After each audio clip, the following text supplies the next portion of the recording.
ಇಟ್ಕೊಂಡು ತಿರಂಗ ಯಾತ್ರೆಯನ್ನ ನಾಳೆ ಸಾಯಂಕಾಲ 4 ಗಂಟೆಗೆ ನಗರೇಶ್ವರ ಶಾಲೆ ಎದುರುಗಡೆ, ಗಂಜಿನಲ್ಲಿದ್ದಂತ ನಗರೇಶ್ವರ ಶಾಲೆ ಎದುರುಗಡೆ ಎಲ್ಲರೂ ಅಲ್ಲಿ ಒಂದ್ ಕಡೆ ಸೇರಿ ನಾವು ಜಗತ್ ಸರ್ಕಲ್ ವರೆಗೆ ಆ ಮೆರವಣಿಗೆಯಲ್ಲಿ ನಾವು ಬರ್ಬೇಕಂತ ಅನ್ನುವಂತ ಒಂದು ಕಾರ್ಯಕ್ರಮವನ್ನ ಪಕ್ಷಾತೀತವಾಗಿ, ಜಾತ್ಯತೀತವಾಗಿ ಎಲ್ಲರೂ ಇದ್ರೊಳಗೆ ಪಾಲ್ಗೊಳ್ಬೇಕಂತ ಆ ವಿನಂತಿ ಮಾಡಿಕೊಂಡು ಈ ಕಾರ್ಯಕ್ರಮವನ್ನ ಮಾಡ್ತಾ ಇದ್ದೇವೆ.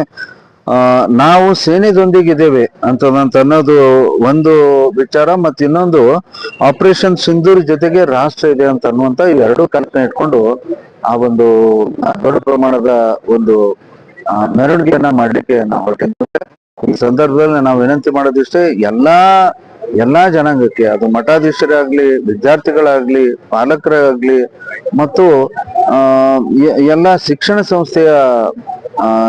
ಸಂಸ್ಥೆಯಲ್ಲಿದ್ದಂಥವ್ರು, ಪದಾಧಿಕಾರಿಗಳಾಗ್ಲಿ ಅಥವಾ ವಿದ್ಯಾರ್ಥಿಗಳಾಗ್ಲಿ ಮತ್ತು ಅಲ್ಲಿ ಶಿಕ್ಷಕರಾಗ್ಲಿ ಎಲ್ಲರೂ ಪಾಲ್ಗೊಂಡು ಈ ಒಂದು ಕಾರ್ಯಕ್ರಮಕ್ಕೆ ಯಶಸ್ಸನ್ನು ಕೊಡ್ಬೇಕಂತ ಈ ಸಂದರ್ಭದಲ್ಲಿ ವಿನಂತಿಯನ್ನ ಮಾಡ್ತೀವಿ.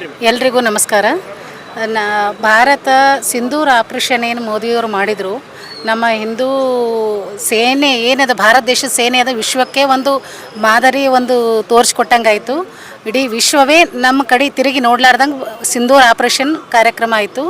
ಇಲ್ಲಿ ನಾವು ನಾಳೆ 17ನೇ ತಾರೀಕು ಜಗತ್ ಸರ್ಕಲ್ ನಗರೇಶ್ವರ ಸ್ಕೂಲಿಂದ ಜಗತ್ ಸರ್ಕಲ್ವರೆಗೂ ಎಲ್ಲ ಕಲಬುರಗಿ ನಗರದ ಸೈನ್ಯದಲ್ಲಿದ್ದವರು ಆಗಿರ್ಬೋದು, ವಿಶ್ವ ಹಿಂದೂ ಪರಿಷತ್ತದವರಾಗಿರ್ಬೋದು, ವಿಶ್ವ ಭಾರತೀಯರದು ಪ್ರತಿಯೊಬ್ಬರು, ಮಹಿಳೆಯರು, ಯುವಕರು, ಯುವತಿಯರು ಎಲ್ಲರೂ ಕೂಡಿ ಇದು ಒಂದು ಸಿಂಧೂರ್ ಆಪರೇಷನ್ ಪ್ರಯುಕ್ತವಾಗಿ ಕಾರ್ಯಕ್ರಮ ಯಶಸ್ವಿ ಮಾಡ್ತಾ ಇದ್ದೀವಿ.